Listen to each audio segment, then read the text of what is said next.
Hello students, this is the third lecture of the chapter Life Processes of 10th class biology. In the previous two lectures we have already discussed about the life processes, the basics of life processes, then in detail the nutrition, various nutrients, importance of food, types of nutrition, autotrophic nutrition, then heterotrophic nutrition. In autotrophic nutrition we have discussed about the photosynthesis, the requirements of photosynthesis like chlorophyll, details of chlorophyll, carbon dioxide, water and light. Then we discussed the photosynthesis in detail, which have two phases, photochemical phase and biosynthetic phase. Then we discussed about the heterotrophic nutrition, in which it is of three types, saprophytic, parasitic and holozoic. Then we discussed each type in detail, that is saprophytic nutrition, then parasitic nutrition and then holozoic nutrition. In holozoic nutrition, we discussed about various steps of holozoic nutrition. Then we discussed the basics of nutrition in human beings. Today we will cover the nutrition in human beings in detail. So let's start. हम सभी जानते हैं the humans are omnivorous. Omnivorous means the organism which can eat animals as well as plants. These are called omnivorous. They have holozoic type of nutrition, means they take food as a whole. वो पूरा का पूरा piece निगल जाते हैं, उसको बोलते हैं holozoic type of nutrition. Humans have alimentary canal which contain digestive organs. Alimentary canals mean it is a type of pipe which have digestive organs for digestion of food. If we discuss the parts of alimentary canal as shown in the figure, humans have the opening of alimentary canal as their mouth from which they intake the food. Then there is buccal cavity, which is an open space in which saliva mixes with food and help in partial digestion of food. Then there is a long tube which is called food pipe or esophagus. Then this esophagus opens into a wide muscular organ, J-shaped organ called stomach. Then after stomach there is a long pipe like structure called small intestine, and then a broad pipe called large intestine, and it ends in the anus. So it is the basic layout of human alimentary canal. It is 9 meter long. So let's discuss it in detail now. The alimentary canal opens into mouth. ये शुरू होती है mouth से और ये injection of food के लिए use होता है. माउथ के अंदर का वाइड पार्ट कहलाता है बकल कैविटी, जो एलिमेंट्री कनाल का एंटीरियर पार्ट है. ये एक ओपन स्पेस होता है जिसमें टीथ होते हैं, दांत, और होती हैं सैलिवरी ग्लैंड्स. अब हम टीथ के बारे में डिटेल में पढ़ते हैं. जो टीथ है इन्हें हम कह सकते हैं thecodont, because in humans the teeth are embedded in sockets of jaw bones, यानी हमारे जबड़ों में ये धंसे रहते हैं, इसीलिए इनको बोलते हैं हम थीकोडोंट.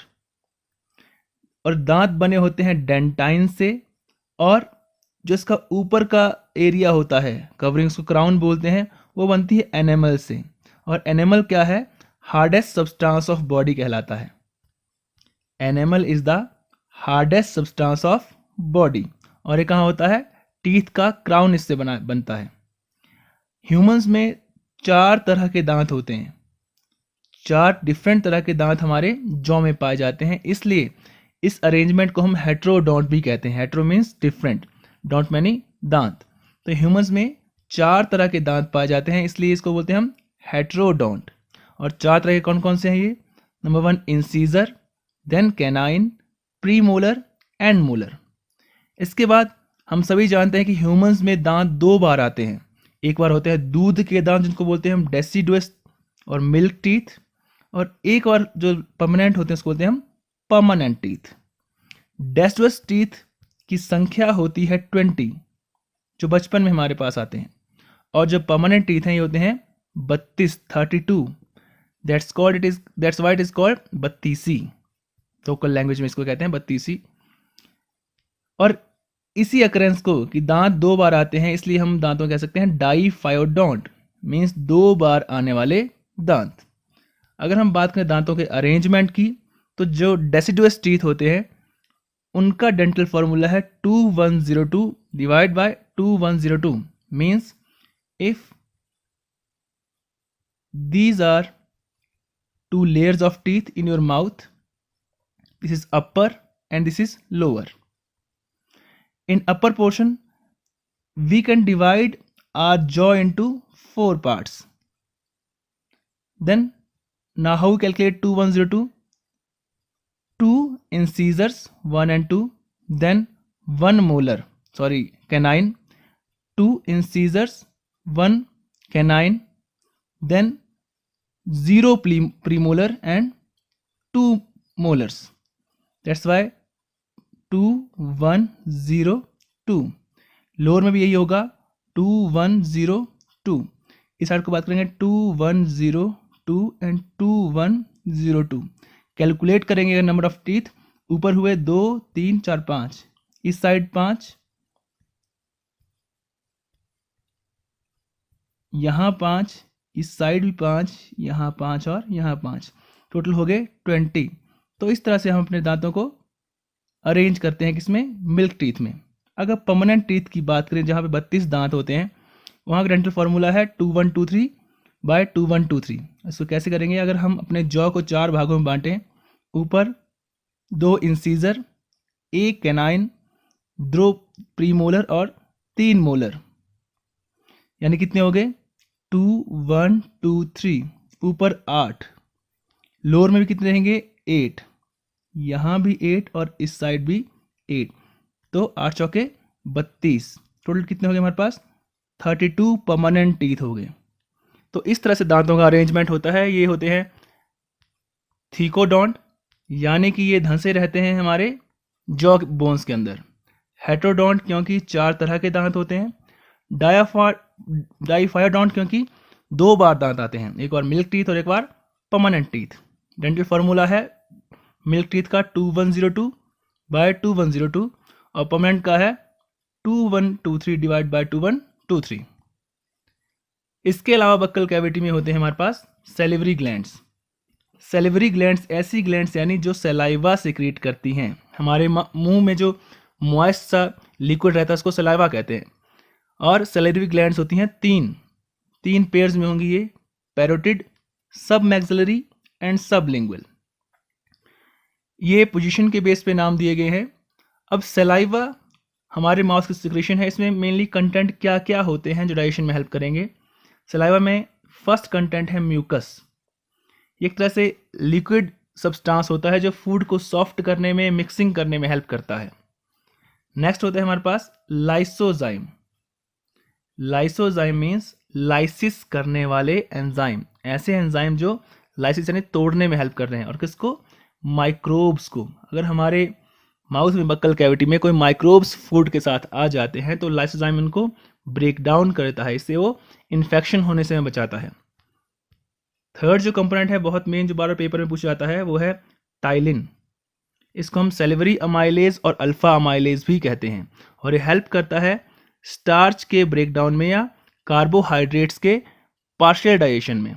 यानी याद रखें माउथ में कौन सा एंजाइम होता है, टाइलिन. और ये क्या है, एक अमाइलेज है जो कार्बोहाइड्रेट के पार्शियल डाइजेशन में हेल्प करता है, जो स्टार्च को माल्टोज में कन्वर्ट कर देता है.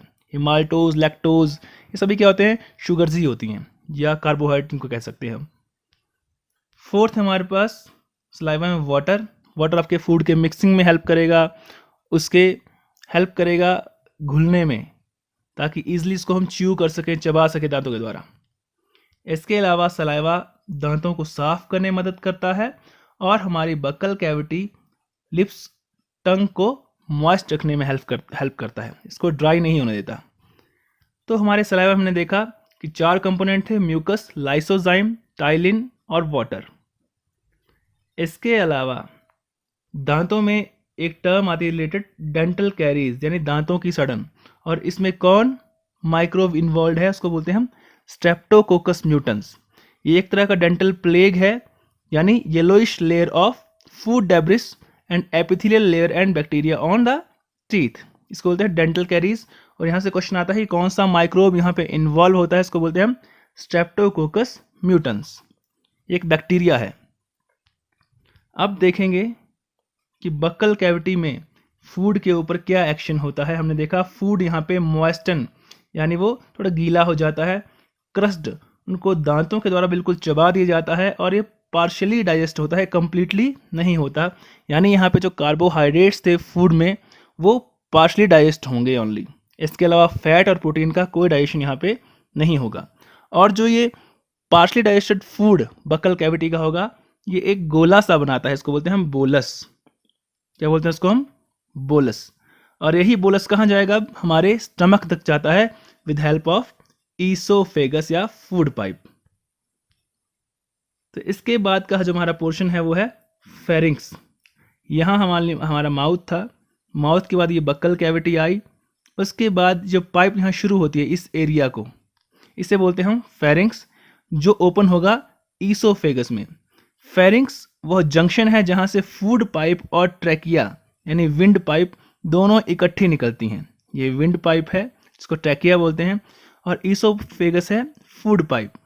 फेरिंक्स वो जंक्शन है जहाँ से फूड पाइप और विंड पाइप एमर्ज होती है, उसे बोलते हैं फेरिंक्स। तो बक्कल कैविटी के बाद आएगा फेरिंक्स, और फेरिंक्स के बाद फूड जाएगा ईसोफेगस में। तो pharynx is a funnel shaped common passage of respiratory and digestive tracts. यानी कॉमन पैसेज है किसका? रेस्पिरेटरी ट्रैक्ट का और फूड पाइप का। Food enters pharynx as bolus. Food pharynx में किस तरह से आता है? बोलस के रूप में। हमने देखा था बक्कल कैविटी में क्या बना था फूड का? बोलस, एक तरह से गोला बन गया था, और इसको स्वेलो करके ये कहाँ चला जाता है? ईसोफेगस में पहुंच जाता है। ईसोफेगस यानी फूड पाइप। तो फूड पाइप क्या है? It is a narrow muscular tube that connects pharynx into stomach. यानी एक तरह से मस्कुलर ट्यूब है जो फेरिंक्स को, यानी ये अगर ये फेरिंक्स है इसको एक कनेक्ट कर रही है हमारे स्टमक से। ये फेरिंक्स, ये ईसोफेगस और ये स्टमक। तो ईसोफेगस क्या है? इस फेरिंक्स को कनेक्ट कर रहा है स्टमक के साथ। ये मस्कुलर पाइप होती है जो 25 सेंटीमीटर लॉन्ग है। कितनी? 25 सेंटीमीटर लॉन्ग। और इसमें कोई भी डाइजेस्टिव ग्लैंड नहीं होगी, यानी यहाँ पे डाइजेशन नहीं होगा। ओनली क्या कर रहा है? ट्रांसपोर्ट कर रहा है फूड को माउथ से स्टमक तक। ईसोफेगस की जो वॉल है वो म्यूकस सिक्रीट करती है, यानी कि लिक्विड जो कि स्लाइडिंग में, फूड के स्लाइड करने में हेल्प करता है। और फूड ईसोफेगस में मूव कैसे करता है? With help of peristaltic movements. अब ये पेरिस्टाल्टिक मूवमेंट्स क्या होती हैं? दीज आर इनवॉलंटरी यानी अपने आप होने वाली रिदमिक कॉन्ट्रैक्शंस, कॉन्ट्रैक्ट होना, एंड रिलैक्सेशंस, उसे बोलते हैं हम पेरिस्टाल्टिक मूवमेंट। अगर ये ईसोफेगस है, नीचे स्टमक होगा, फूड यहाँ पहुँचा है, तो ये अपने आप कॉन्ट्रैक्ट और रिलैक्स होगी। कॉन्ट्रैक्ट रिलैक्स, कॉन्ट्रैक्ट रिलैक्स, इस तरह से रिदमिकली। उसी वजह से फूड हमेशा ट्रैवल किस और करेगा? स्टमक की ओर करेगा, ये बैक नहीं जाएगा, क्योंकि वहाँ पे कौन सी मूवमेंट है?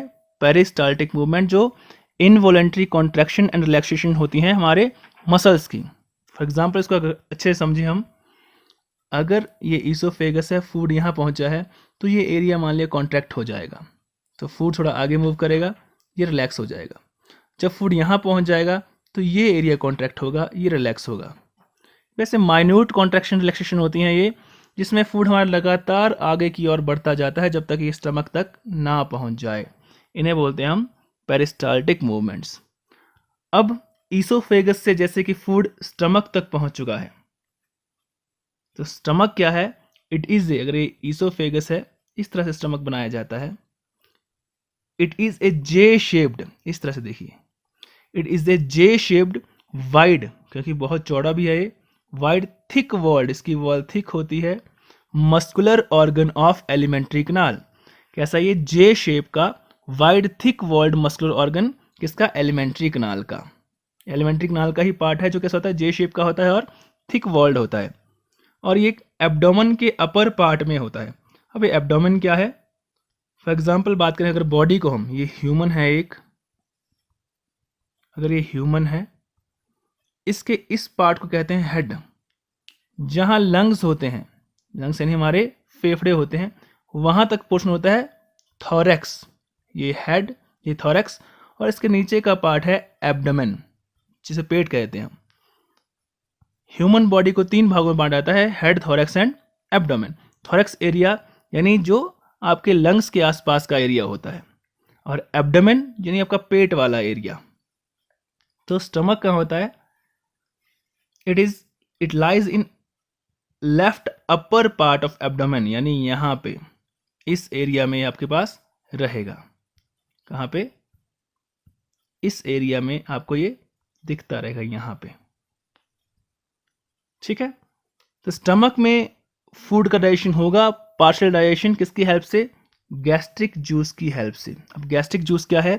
स्टमक में कुछ गैस्ट्रिक ग्लैंड्स होती हैं जो अपने सिक्रीशंस स्टमक में रिलीज करती हैं, and the combined secretion of these gastric glands is known as gastric juice. ठीक है, स्टमक का जो वॉल है, अगर ये स्टमक है, इसकी वॉल में कुछ ग्लैंड्स होंगी जो सिक्रीशन अपनी स्टमक में रिलीज करती रहती हैं, और इन सिक्रीशन को कहते हैं हम गैस्ट्रिक जूस। गैस्ट्रिक जूस में 5 मेन कंपोनेंट होते हैं जो फूड के डाइजेशन में हेल्प करेंगे। जो फर्स्ट सबसे मेन कंपोनेंट है वो है HCl। ये क्वेश्चन आपसे पेपर में बार बार पूछ जाता है कि कौन सा एसिड ह्यूमन बॉडी में पेट में रिलीज होता है, उसे कहते हैं हम हाइड्रोक्लोरिक एसिड या HCl। और ये बहुत ही स्ट्रॉन्ग एसिड होता है, इसकी pH 1 या 2 के बराबर होती है। इसके क्या क्या फंक्शन है?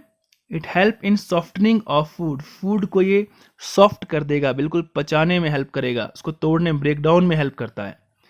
It makes food acidic for functioning of pepsin. अब जो हमारे माउथ में फूड था वो था अल्कलीन, क्योंकि वहाँ पे सलाइवा है, सलाइवा का जो pH होता है अल्कलीन होता है। अब वो अल्कलीन जो फूड है जिसका pH बेसिक है, उसके ऊपर स्टमक वाले एंजाइम जो पेप्सिन है, रेनिन है, ये काम नहीं कर सकते। तो फूड को पहले एसिडिक बनाना पड़ेगा ताकि ये पेप्सिन रेनिन एंजाइम काम कर सकें, और इसको एसिडिक कौन बनाएगा? HCl ही बनाएगा। तो HCl फूड को एसिडिक बनाने का काम भी करता है ताकि उसके ऊपर बाकी जो स्टमक के एंजाइम है वो काम कर सकें। देन ये स्टमक में आके सेलिवरी अमाइलेज का एक्शन खत्म हो जाता है, क्योंकि स्टमक में HCl ने फूड को एसिडिक बना दिया, तो एसिडिक pH में सेलिवरी अमाइलेज काम नहीं कर सकता। नेक्स्ट, HCl हेल्प करता है डिसइंफेक्शन ऑफ फूड, मतलब कोई भी माइक्रोब अगर गलती से स्टमक तक पहुंच गया है, कोई बैक्टीरिया वायरस गलती से स्टमक तक पहुंच गया है, तो वहाँ पे वो मर जाता है, क्योंकि HCl उसको डाइजेस्ट कर देता है, HCl उसको ब्रेक डाउन कर देता है। HCl इनएक्टिव पेप्सिनोजन को एक्टिव पेप्सिन में कन्वर्ट करता है।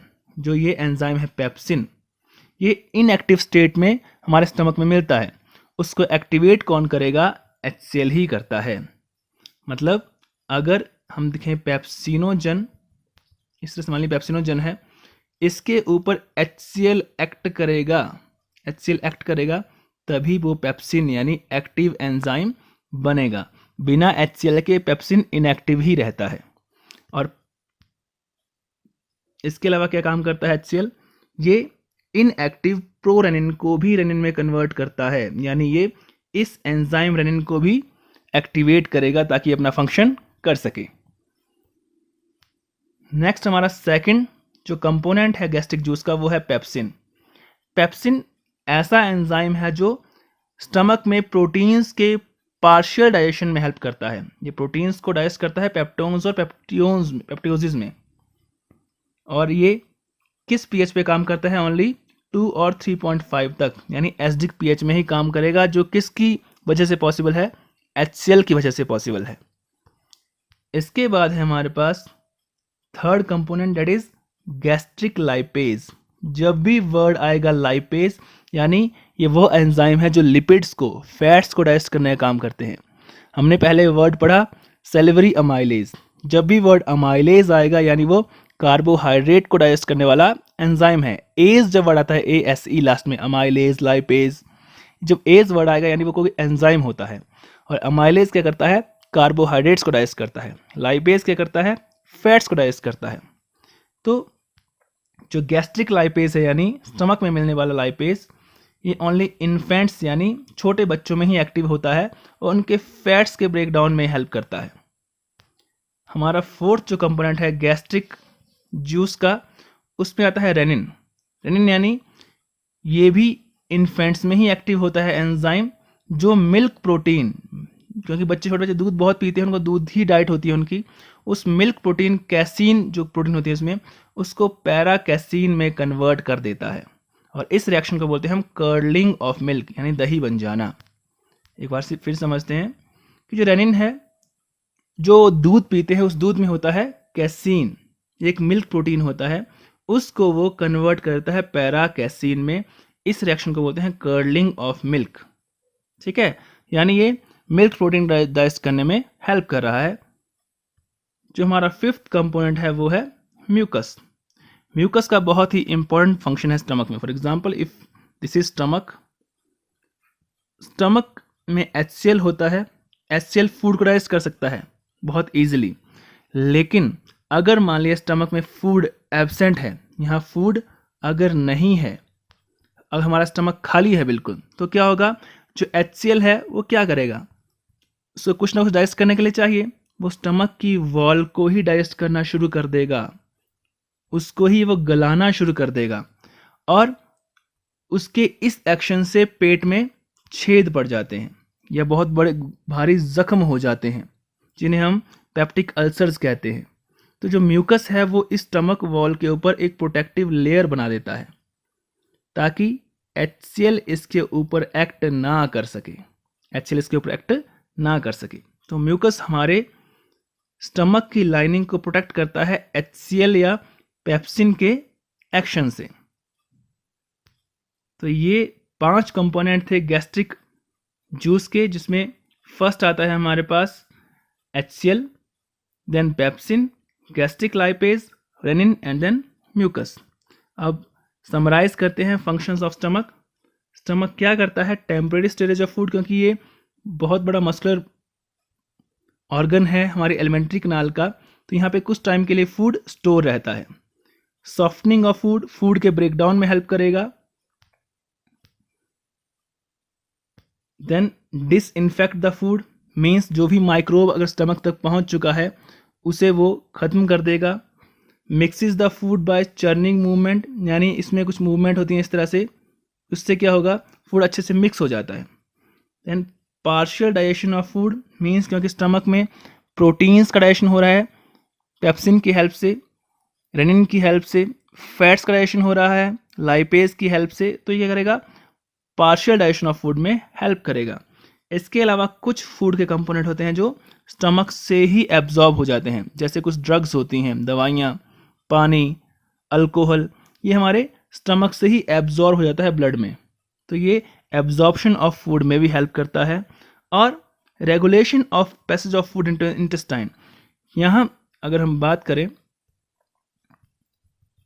जो स्टमक की वॉल है इसकी एंट्री गार्डेड रहती है स्फिंक्टर से। यहाँ पे स्फिंक्टर यानी दरवाजे होंगे, यहाँ दरवाज़ा होता है, तो फूड की एंट्री पे ये दरवाजे बंद हो जाएंगे, ये भी और ये भी, दोनों दरवाजे बंद हो जाएंगे। जब फूड का डाइजेशन, पार्शियल वाला डाइजेशन कंप्लीट होगा, तभी ये स्फिंक्टर्स खुलेंगे और फूड स्टमक से स्मॉल इंटेस्टाइन तक पहुंचेगा। यानी फूड के पैसेज को ये रेगुलेट कर रहा है स्मॉल इंटेस्टाइन तक। इस वॉल्व को या स्फिंक्टर को कहते हैं हम पाइलोरिक वॉल्व, क्योंकि स्टमक का ये पार्ट है पाइलोरस कहलाता है, तो यहीं से जो वॉल्व है उसको कहते हैं हम पाइलोरिक वॉल्व कहते हैं। तो ये कुछ काम थे हमारे स्टमक के। अब बात करते हैं हम पेप्टिक अल्सर की। हमने कहा अगर HCl को फूड नहीं मिला स्टमक में, तो क्या करेगा HCl, स्टमक की वॉल को ही खाना या डाइजेस्ट करना शुरू कर देगा, जिससे हमारे स्टमक वॉल में लीजन्स या जख्म हो जाते हैं, और उन जख्मों को बोलते हैं हम पेप्टिक अल्सर। और पेप्टिक अल्सर में एक बैक्टीरिया का बहुत बड़ा इन्वॉल्वमेंट होता है, इसका नाम है हेलिकोबैक्टर पाइलोरी। जो स्टमक में हमारे लीजन्स हुए, जख्म हुए, उसमें बैक्टीरिया रिजाइड करता है, वहाँ रहता है और उन जख्मों को भरने नहीं देता, जिससे बहुत पेन हो जाती है। पुराने समय में पेप्टिक अल्सर से ह्यूमंस मर भी जाते थे, लेकिन मॉडर्न टाइम में हम एंटीबायोटिक की हेल्प से इजीली इस पेप्टिक अल्सर को ठीक कर सकते हैं। अब बात करते हैं हम स्मॉल इंटेस्टाइन की। हमने देखा कि माउथ में सलाइवा की हेल्प से डाइजेशन हुआ, किसका, कार्बोहाइड्रेट्स का, क्योंकि वहाँ पे क्या था, सेलिवरी अमाइलेज था। स्टमक में गैस्ट्रिक जूस था जहाँ पे HCl था, रेनिन था, गैस्ट्रिक लाइपेज था और पेप्सिन था। इनकी हेल्प से फूड का पार्शियल डाइजेशन हुआ। अब आएंगे हम स्मॉल इंटेस्टाइन में। जो मेजर पोर्शन होता है डाइजेशन का या एब्जॉर्प्शन का, वो ऑपरेट होता है स्मॉल इंटेस्टाइन में। हमने कहा हमारी एलिमेंट्री कनाल 9 मीटर लंबी होती है। एलिमेंट्री कनाल का सबसे बड़ा पार्ट क्या है, स्मॉल इंटेस्टाइन अकेले, जो कि 6 मीटर लंबी होती है। ये स्मॉल इंटेस्टाइन है, इसकी लेंथ होती है 6 मीटर। और फूड का जो मेजर पोर्शन है एब्जॉर्प्शन का, डाइजेशन का, वो कौन करता है, स्मॉल इंटेस्टाइन ही करती है। तो देखेंगे, it includes 3 parts, duodenum, jejunum and ileum. It is longest part of alimentary canal which is 6 meter in length. The major portion of digestion and absorption occurs here with help of villi. Villi क्या होते हैं हम पढ़ेंगे food के absorption के time, लेकिन आपको briefly बता देता हूँ कि जो हमारे इंटेस्टाइन है, मान लिया अगर ये हमारी इंटेस्टाइन जा रही है इस तरह से, तो इसकी सरफेस के ऊपर बहुत बारीक माइक्रोस्कोपिक फिंगर लाइक स्ट्रक्चर होते हैं इस तरह से। यहाँ तो बड़े बन रहे हैं, लेकिन बहुत ही माइक्रोस्कोपिक फिंगर लाइक स्ट्रक्चर होते हैं, उसे बोलते हैं विलाई। और ये सरफेस एरिया बढ़ा देते हैं किसका, स्मॉल इंटेस्टाइन का, ताकि एब्जॉर्प्शन इजीली हो सके फूड का, ताकि ब्लड तक हमारा डाइजेस्टेड फूड इजीली पहुंच सके, उसे बोलते हैं हम विलाई। इसका डिटेल स्ट्रक्चर हम पढ़ेंगे नेक्स्ट वाले टॉपिक्स में। स्मॉल इंटेस्टाइन में जो डाइजेस्टिव एंजाइम्स होते हैं उसके मिक्सचर को बोलते हैं इंटेस्टाइनल जूस। गैस्ट्रिक यानी पेट, जहाँ पे पेट में जो जूस था उसे बोलते हैं हम गैस्ट्रिक जूस। अब जो स्मॉल इंटेस्टाइन में जो मिक्सचर है एंजाइम्स का, उसे बोलेंगे हम इंटेस्टाइनल जूस। यहाँ से क्वेश्चन आता है कि what is the older name of intestinal juice. उसका आंसर होता है सक्कस एंटेरिकस। इंटेस्टाइनल जूस को पहले सक्कस एंटेरिकस कहा जाता है। ये क्वेश्चन बहुत बार आता है आपके NET में भी और 10th के बोर्ड एग्जामिनेशंस में भी आता है। Which is a collective secretion of liver and pancreas. अब स्मॉल इंटेस्टाइन के पास 2 ग्लैंड्स होती हैं उसके पास में, एक होता है लीवर और एक है उसके पास पेनक्रियास। लीवर रिलीज करता है बाइल जूस को, लीवर जो सिक्रेशन करेगा उसको बोलेंगे हम बाइल जूस, और जब पेनक्रियास सिक्रेट करेगा उसको बोलेंगे हम पेनक्रियाटिक जूस। इन दोनों सिक्रेशंस के मिक्सचर को कहा जाता है इंटेस्टाइनल जूस। इन दोनों के बारे में हम एक एक करके पढ़ेंगे। तो पहले पढ़ते हैं हम लीवर की सिक्रेशन बाइल के बारे में। बाइल होता है अल्कलीन इन नेचर। हमने देखा स्टमक में जो फूड था वो था एसिडिक, क्योंकि वहाँ पे HCl की हेल्प से वो एसिडिक हो जाता है। लेकिन स्मॉल इंटेस्टाइन में जो पेनक्रियाटिक जूस है ये एसिडिक pH में काम नहीं कर सकता, उसे चाहिए फूड अल्कलीन नेचर में। तो जो बाइल है वो हेल्प करता है फूड को अल्कलीन बनाने में। अल्कलीन यानी जिसका pH 7 से ऊपर है, 8, 9, 10 कुछ भी। तो पेनक्रियाटिक जूस की मदद करता है बाइल जूस फूड को अल्कलीन बना के। इसके अलावा बाइल में होता क्या है, बाइल पिगमेंट्स और बाइल साल्ट, यहाँ पे कोई भी डाइजेस्टिव एंजाइम्स नहीं होते। बाइल में कोई भी डाइजेस्टिव एंजाइम्स प्रेजेंट नहीं होंगे। इसके पास क्या होगा, bile pigment and bile salt. Bile pigment की बात करें, अगर बाइल पिगमेंट की बात करें तो बाइल पिगमेंट है 2, बिलीवर्डिन जो ग्रीन कलर का होता है और बिलीरुबिन जो येलो कलर का होता है। ये बाइल पिगमेंट्स हैं। सेकंड है इसमें bile salts, example sodium ग्लाइकोकोलेट and sodium taurocholate. ये दोनों हेल्प करते हैं फैट के इमल्सिफिकेशन में। आप सभी जानते हैं अगर आपने एक बाल्टी पानी रखी है, उसमें ऊपर से ऑयल डाल दिया कोई या घी डाल दिया, तो वो नीचे मिक्स नहीं होगा, वो ऊपर ही तैरता रहेगा। वही बात स्टमक की है। अगर फैट हमारे जो फूड कंटेंट है उसके ऊपर तैरता रहेगा, उसके ऊपर एंजाइम कैसे काम कर पाएंगे, नहीं कर पाएंगे। तो उस फैट को छोटे ड्रॉपलेट्स में कन्वर्ट करना है और नीचे घोलना है, मिक्स करना है। वो कौन करता है, हमारा बाइल ही करता है, ताकि उसके ऊपर बाद में हमारे एंजाइम्स काम कर सकें। इसे बोलते हैं इमल्सिफिकेशन ऑफ फैट, जो किसका काम है, बाइल जूस का। और बाइल जूस किससे रिलीज होता है, हमारे लीवर से। तो हमने देखा बाइल में 2 चीजें होती हैं, बाइल पिगमेंट और बाइल सॉल्ट, जो इमल्सिफिकेशन ऑफ फैट करता है। इसमें कोई भी डाइजेस्टिव एंजाइम्स नहीं होते और ये काइम को न्यूट्रलाइज करता है। अब ये काइम क्या है, हमने देखा जब माउथ से फूड आया था ईसोफेगस में, उसे कहते हैं बोलस। बोलस स्टमक में पार्शली डाइजेस्ट हुआ, फिर वो जाएगा स्मॉल इंटेस्टाइन में। स्टमक में जो पार्शली डाइजेस्टेड फूड होता है एसिडिक, उसको कहते हैं काइम, और एक यही काइम कहाँ पास होता है? आपके स्मॉल इंटेस्टाइन में। यानी कि जो माउथ से आया वो बोलस था, लेकिन स्टमक से जो स्मॉल इंटेस्टाइन में गया उसे बोलेंगे हम काइम, और ये एसिडिक होता है HCl की हेल्प से।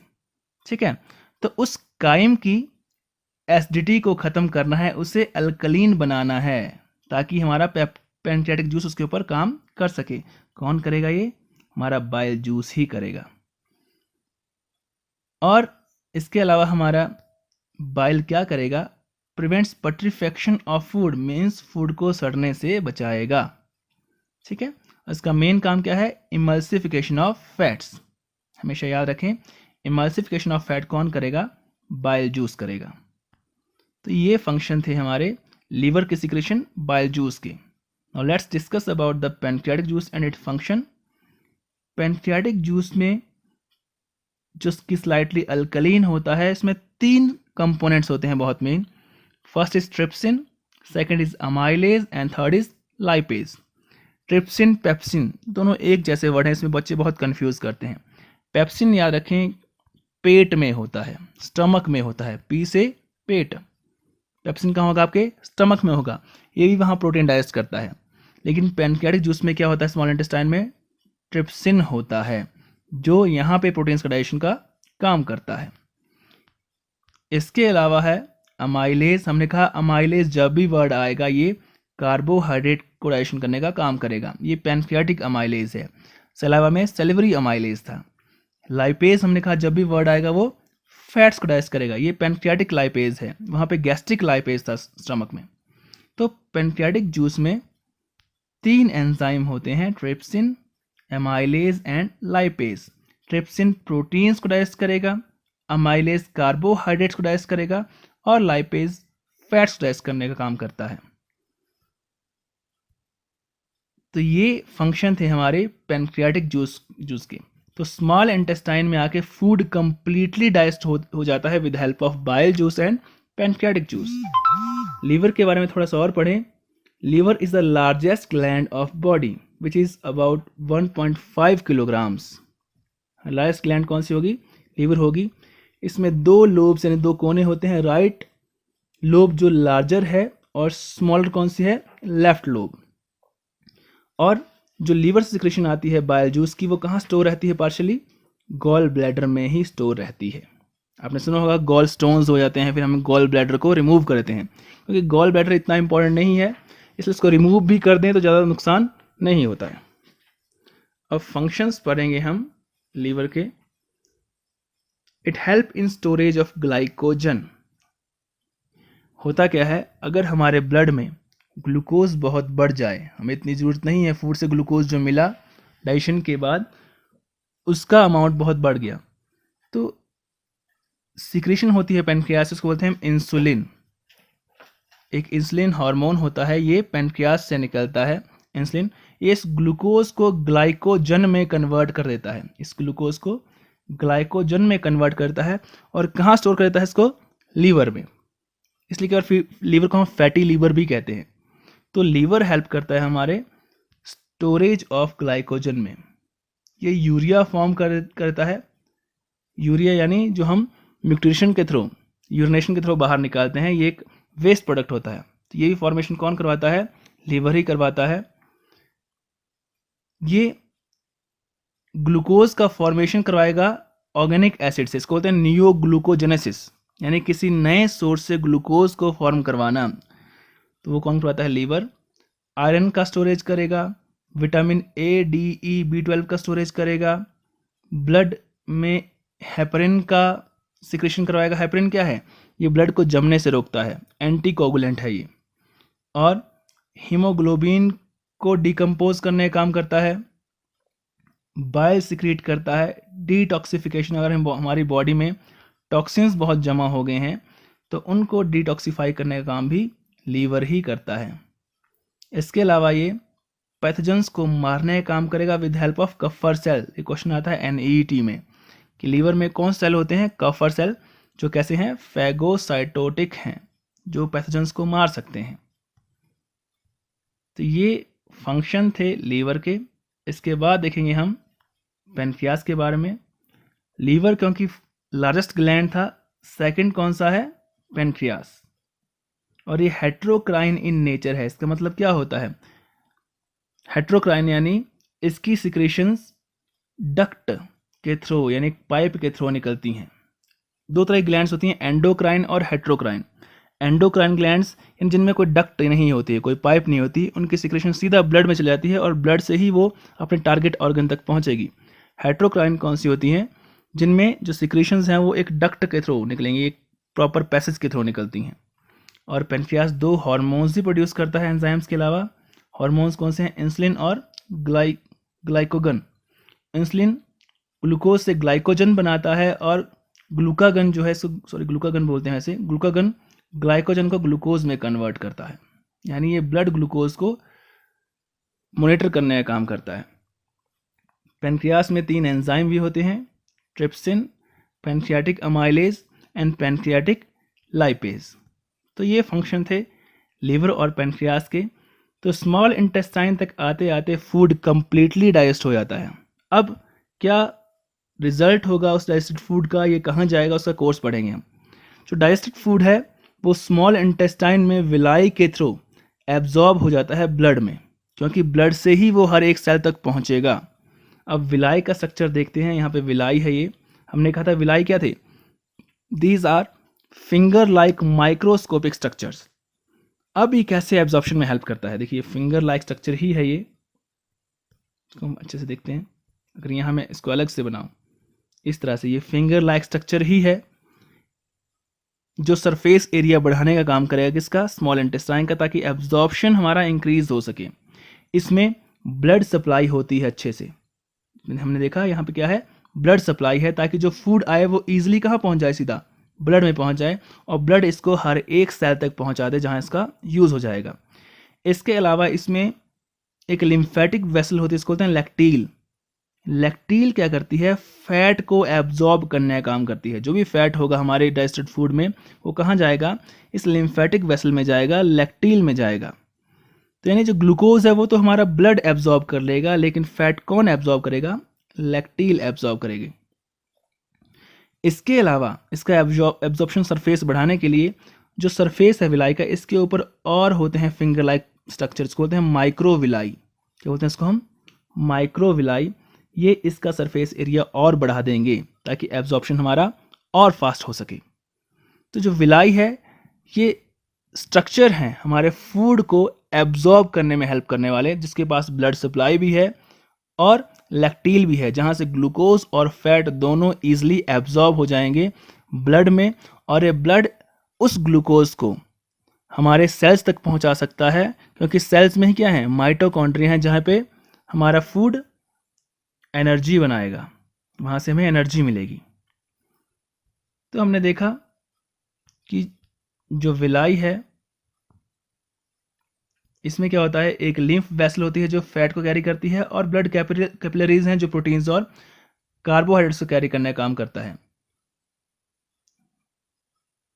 अब देखते हैं हम लार्ज इंटेस्टाइन के बारे में। अब हमारा जो फूड था, डाइजेस्टेड फूड, वो एब्जॉर्ब हो चुका है और ब्लड तक पहुंच चुका है। ब्लड की हेल्प से वो हर एक सेल तक पहुंच चुका है। जो वो फूड जिसकी हमें ज़रूरत नहीं है अब, क्योंकि जो हेल्पफुल फूड था वो तो हमने एब्जॉर्ब कर लिया और कहाँ पहुंचा दिया, हमने ब्लड तक पहुंचा दिया। अब जो अनवांटेड मटेरियल होगा वो कहाँ आएगा, लार्ज इंटेस्टाइन में आएगा। इसमें कोई भी डाइजेस्टिव ग्लैंड नहीं होगी, यहाँ कोई डाइजेशन का काम नहीं होगा। मेनली जो अनडाइजेस्टेड फूड है उसमें से वाटर का एब्जॉर्प्शन लार्ज इंटेस्टाइन में होता है। जो वाटर, एक्सेस वाटर है, क्योंकि बॉडी को पानी की बहुत ज़रूरत होती है, तो जो भी एक्सेस वाटर होगा वो लार्ज इंटेस्टाइन में एब्जॉर्ब हो जाएगा अनडाइजेस्टेड फूड से। और लार्ज इंटेस्टाइन के 3 पार्ट होते हैं, caecum, colon and rectum. Colon में पानी का एब्जॉर्प्शन होता है, रेक्टम ओपन होता है एनस में, और एनस के थ्रू सारा का सारा अनडाइजेस्टेड फूड हमारी बॉडी से इजेक्ट आउट हो जाता है। तो ये कोर्स था हमारे डाइजेशन ऑफ फूड का, जो शुरुआत होती है हम डायग्राम के थ्रू एक बार फिर से देख लेते हैं। जो शुरुआत होती है हमारी वो होगी माउथ से। यहाँ पे मान लिया अगर माउथ है ऊपर, शुरुआत होगी हमारे माउथ से। माउथ में हमारा फूड आएगा, इसको हम एनगल्फ करेंगे, कुछ टाइम के लिए बकल कैविटी में रहेगा जहाँ पे उसमें सलावा आके मिलता है।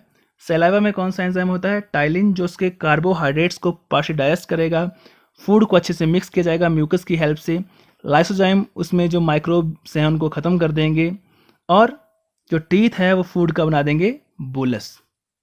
अब यहाँ से फूड पहुँचेगा फेरिंक्स में, जो कॉमन पैसेज है किसका?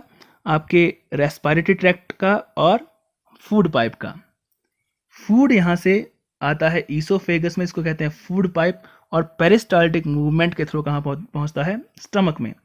स्टमक में फूड आके मिलता है गैस्ट्रिक जूस से, जिसमें एचसीएल है, पेप्सिन है, रेनिन है, गैस्ट्रिक लाइपेज है और वाटर है। एचसीएल फूड को एसिडिक करेगा, उसको डिकम्पोज करने का काम करेगा। वो पेप्सिन को एक्टिवेट करेगा, रेनिन को एक्टिवेट करेगा। पेप्सिन, गैस्ट्रिक जूस का पेप्सिन फूड के प्रोटीन्स को डाइजेस्ट करने का काम करेगा। रेनिन हमारे जो मिल्क प्रोटीन है कैसीन को, उसको डाइजेस्ट करने का काम करेगा। गैस्ट्रिक लाइपेज फैट्स डाइजेस्ट करने का काम करेगा और वाटर इसको अच्छे से मिला देगा। स्टमक से जो फूड आया वो आएगा स्मॉल इंटेस्टाइन में। स्मॉल इंटेस्टाइन में हमारे पास दो ग्लैंड्स हैं, लीवर और पेनक्रियास। लीवर में जो बाइल जूस है उसमें होते हैं बाइल सॉल्ट और बाइल पिगमेंट्स। बाइल सॉल्ट और बाइल पिगमेंट हेल्प करते हैं इमल्सिफिकेशन ऑफ फैट में। इमल्सिफाइड जो फूड है, फैट है, वो उस पर एक्शन करेगा पेनक्रियाटिक जूस। पेनक्रियाटिक जूस में 3 एंजाइम हैं, trypsin, pancreatic lipase and pancreatic amylase. Trypsin जो प्रोटीन्स हैं उनको डाइजेस्ट कर देगा। पेनक्रियाटिक लाइपेज इमल्सिफाइड फैट को डाइजेस्ट कर देगा और जो पेनक्रियाटिक अमाइलेज है वो कार्बोहाइड्रेट को डाइजेस्ट कर देगा। इसके बाद जो अनडाइजेस्टेड फूड हमारे पास बच गया वो आता है यहाँ से स्मॉल इंटेस्टाइन से लार्ज इंटेस्टाइन में। लार्ज इंटेस्टाइन में जो एक्सेस वाटर है फूड का वो एब्जॉर्ब हो जाता है और जो अनडाइजेस्टेड मैटर है वो एनएस के थ्रू बॉडी से बाहर निकल जाता है। इस तरह से हमारी बॉडी में डाइजेशन ऑफ फूड कंप्लीट होता है। होप आपको लेक्चर अच्छा लगा होगा, अच्छे समझ आया होगा। इसी तरह घर में बैठ के पढ़ते रहें और अपनी स्टडीज़ को एंजॉय करें। Thank you.